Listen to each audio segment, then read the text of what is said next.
Hello, it's Miss Bell again. So we are continuing with discussing the cell, and this unit is going to be a shorter unit compared to last unit, and it is going to be on how cells get energy, or energy in a cell. Another thing you might see this called is cell metabolism. So I have two pictures here. One is lilies. They're a flower. We actually use these flowers in my wedding, so I like them. They're pink and bright and vibrant. And so I have photosynthesis under that because these flowers make their own energy. Okay, they make their own food for energy because food is basically energy. So these flowers use photosynthesis to make their own food in order to gain energy.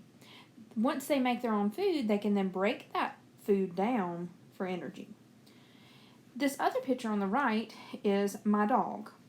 This is Lucy. Sometimes we call her Lucifer because she's bad. This picture is a few years old, but she's now 15 years old. So anyway, Lucy, just like you, does cellular respiration. Cellular respiration is just what it sounds like, respiration. You're breathing and eating in order to gain energy. Because like I said, food gives us energy. Now, you and Lucy cannot make your own food. So this is how we get energy. We eat and we breathe in order to get energy. So oxygen and carbon dioxide are going to be in both of these processes.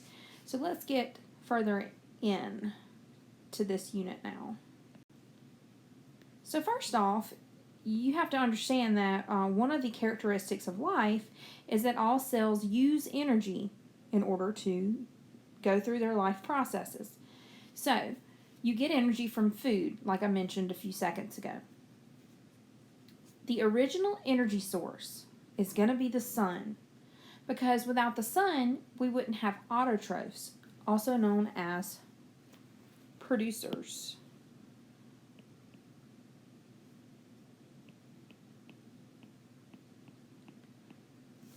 So autotrophs are usually the base of the food chain, and we're going to learn more about food chains later on, but I think y'all have a general understanding.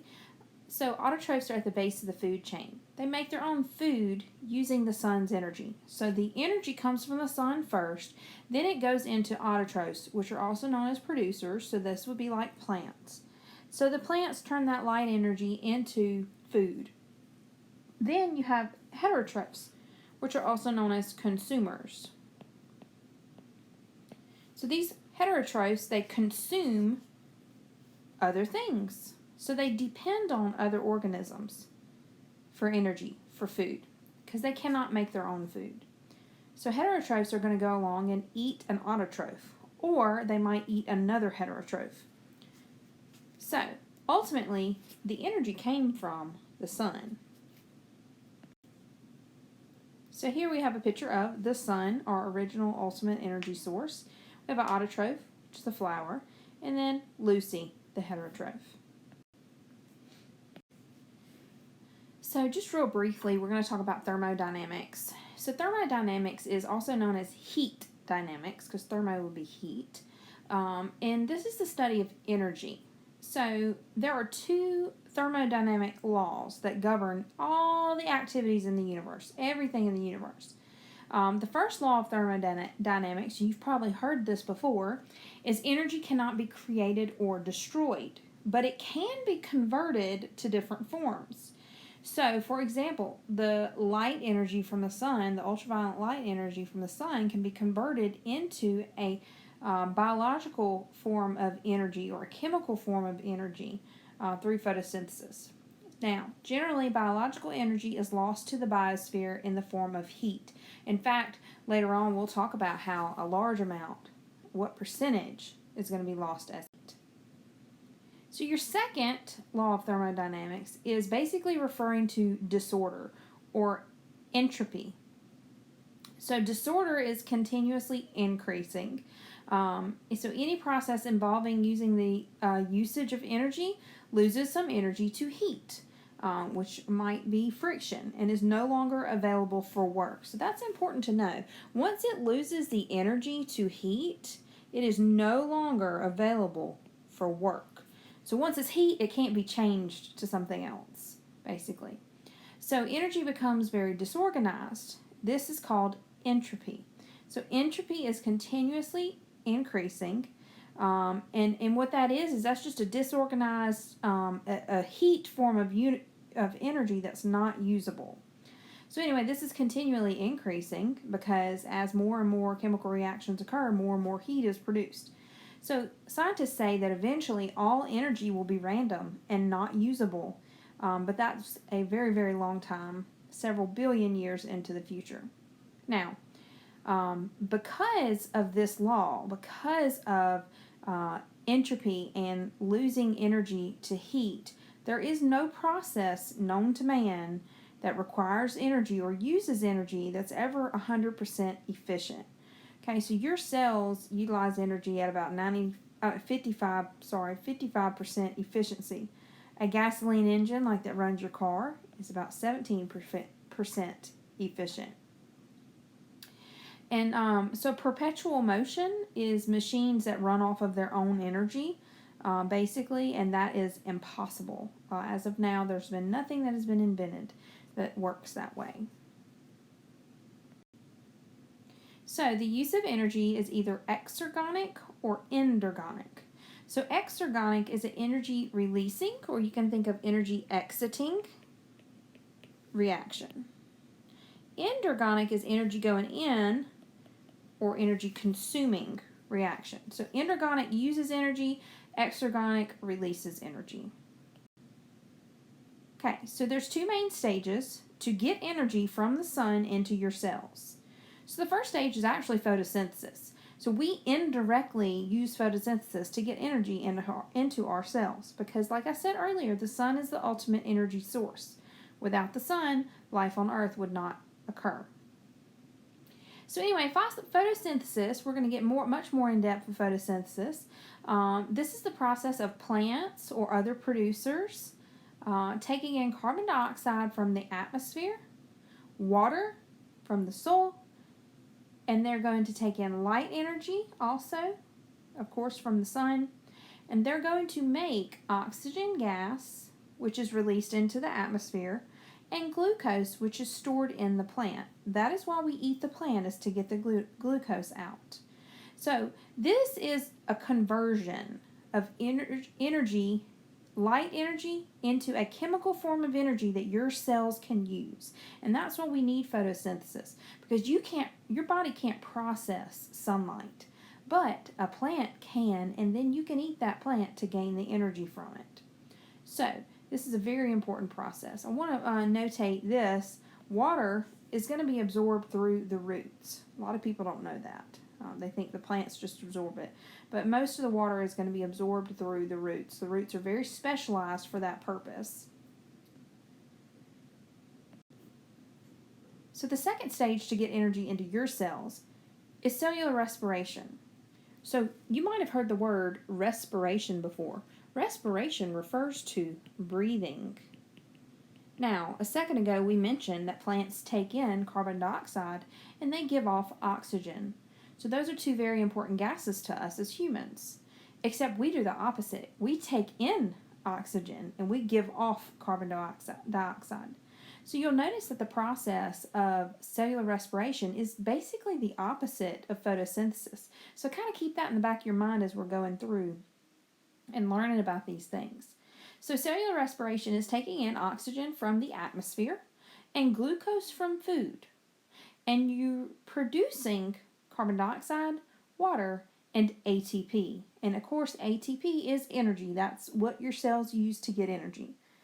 So, without food, without oxygen, you don't survive because your cells don't have ATP without those two things. So that's why we need food and oxygen to survive. Now, this happens in the mitochondria of your cells. And the very beginning of it happens in the cytoplasm of the cells. So both the cytoplasm and mitochondria is where cellular respiration occurs. This does not happen in bacteria because they don't have mitochondria. So bacteria, prokaryotic cells do not go through cellular respiration. Okay, so many cell processes cannot directly use the energy from food. Which organelles convert food energy to a form that can be used by the cell? Is that the ER, the Golgi body, ribosomes, or mitochondria? Well, hopefully you remembered that energy is mitochondria. So, most organisms depend on cellular respiration and photosynthesis to provide energy directly or indirectly. So you as a human, you rely directly on cellular respiration, but indirectly on photosynthesis, because without plants we still wouldn't survive. So the alternation of these two processes, photosynthesis and cell respiration, continuously recycles carbon dioxide and oxygen. So you can see this cutesy little picture down here. We're showing how the carbon dioxide leaves the human through respiration and goes into the plant, the tree, through photosynthesis. Then the tree produces oxygen, which leaves photosynthesis to go into to begin respiration for the human. Okay, so this alternation is a continuous recycling of those two atmospheric gases that we breathe in and out. Now that brings us to ATP. So this whole unit is on cellular energy, so of course we have to talk about ATP. So ATP stands for adenosine triphosphate. Okay, so it's tri because it has 3 phosphate groups. So ATP is found in every living thing. The purpose of ATP, or what it does, is it absorbs and releases energy. Okay, and that's based on what is needed by the cell. There are 3 main parts to the ATP molecule, and you need to make sure you know these 3 parts. So you have adenine, which is a nitrogen base. If you recall, that's the A in DNA or RNA. Then you have ribose, which is the sugar in RNA. That's a 5-carbon sugar. Okay, so here we have adenine and ribose here, and they bond together to form the adenosine.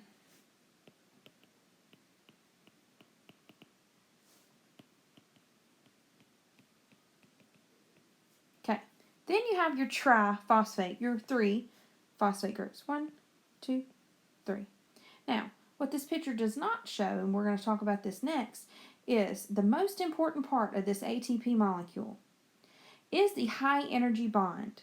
This bond is located between the phosphate groups. Okay, y'all see those bonds there? Keep that in mind. All right, so question. Energy from food sources drives the production of ATP. Why is this molecule essential in all living cells? It is a main source for most cellular processes. It is the basis of DNA. It is a structural component found in cell walls, or it is required for osmosis and diffusion. Well, hopefully you knew that ATP is the main energy source. Remember, energy, ATP. Now, I want to point out, osmosis and diffusion are passive processes, so they do not use energy. All right, so more terms. You have AMP, ADP, and ATP. And they differ based on the number of phosphate groups they have. So AMP is monophosphate, so it has 1 phosphate group. Okay, so it's the same thing as ATP, but only with 1 phosphate group. Then you have ADP, di is 2, so this has 2 phosphate groups. So again, same thing as ATP, it just has 2. Then you have ATP, and it has, of course, 3 phosphate groups for the tri. Okay, now, this is what I was talking about, was your high energy bond. So those phosphates, the phosphate groups that are attached to the ATP are attached by high energy bonds. And the magic happens when the bond is broken or the bond is made. Okay, so it's very important you understand this part. Okay, you will see this again, for sure, for sure. When the bond is broken, energy is released. Okay, make sure you know that. If you break a bond, boom, energy is released. Okay, that's how your cells get energy. They break the bonds of the phosphate groups in the ATP. So now, if you break off of one bond, you don't have 3 phosphates anymore. You lose that phosphate, so now it's ADP. Now, ADP can add a bond back, okay? So you can absorb energy or absorb or store energy by adding a phosphate and adding a bond. And then it becomes ATP again. So ATP allows the cell to use its energy a little at a time by breaking bonds as necessary. And then it forms new bonds to absorb and store energy again. So if you take a look here, we have an ATP molecule.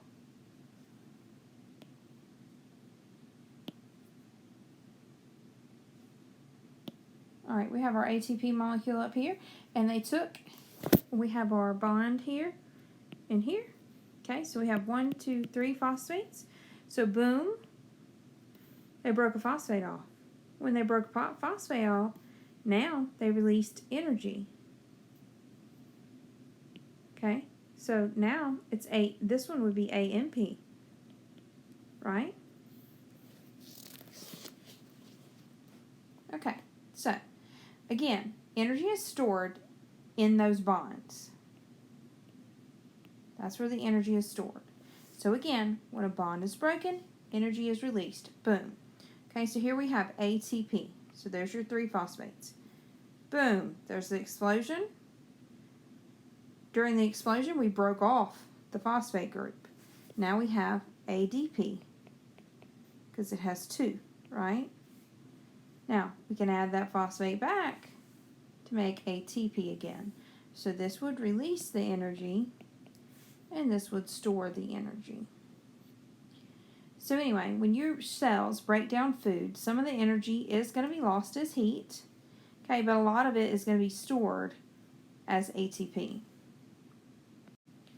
So that brings us to phosphorylation. So this is an endergonic process, so it consumes energy, it takes energy in. And this has to happen in order for the cell to keep on working. So the cell has to continually have ATP, a supply of ATP, because the cell continuously needs to stay alive and do things. So hydrolysis, remember, is a splitting of a bond. So hydrolysis is going to break down these bonds by water.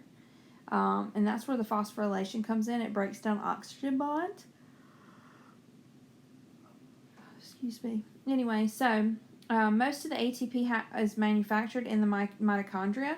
And so this is endergonic again. So energy is required for this reaction. So anyway, ATP is formed from ADP. When you have the extra energy trapped by the chloroplast, or when nutrients are oxidized. So that would be like when you eat food. So this energy intake is necessary for the continuation of life. So the ATP molecule is considered to be ephemeral. This means that as soon as you make the ATP, you're using it up. So the energy is expended almost as soon as it's created. So to just put it into perspective, every second in every cell, about 10 million molecules of ATP are created and then almost simultaneously used up, expended. Okay, that brings us to metabolism. So I told you metabolism and energy goes hand in hand. Because metabolism is the conversion of energy within a cell. A more complex definition would be a set of chemical reactions that takes place in cells in order to maintain life. And that's because these reactions are converting energy. So again, ATP is the main form of energy used by cells in living things. It stores and releases short-term energy, and it's made when we break down food. Okay, so food would be like carbohydrates and glucose and starch and things like that. Some uses of ATP or energy would be active transport. In our last unit, we learned about endocytosis, exocytosis, and sodium-potassium pump, which were all active transport methods. It could also be used to move organelles inside of the cell, transmit nerve impulses, contract muscles, and photosynthesis in order to make glucose.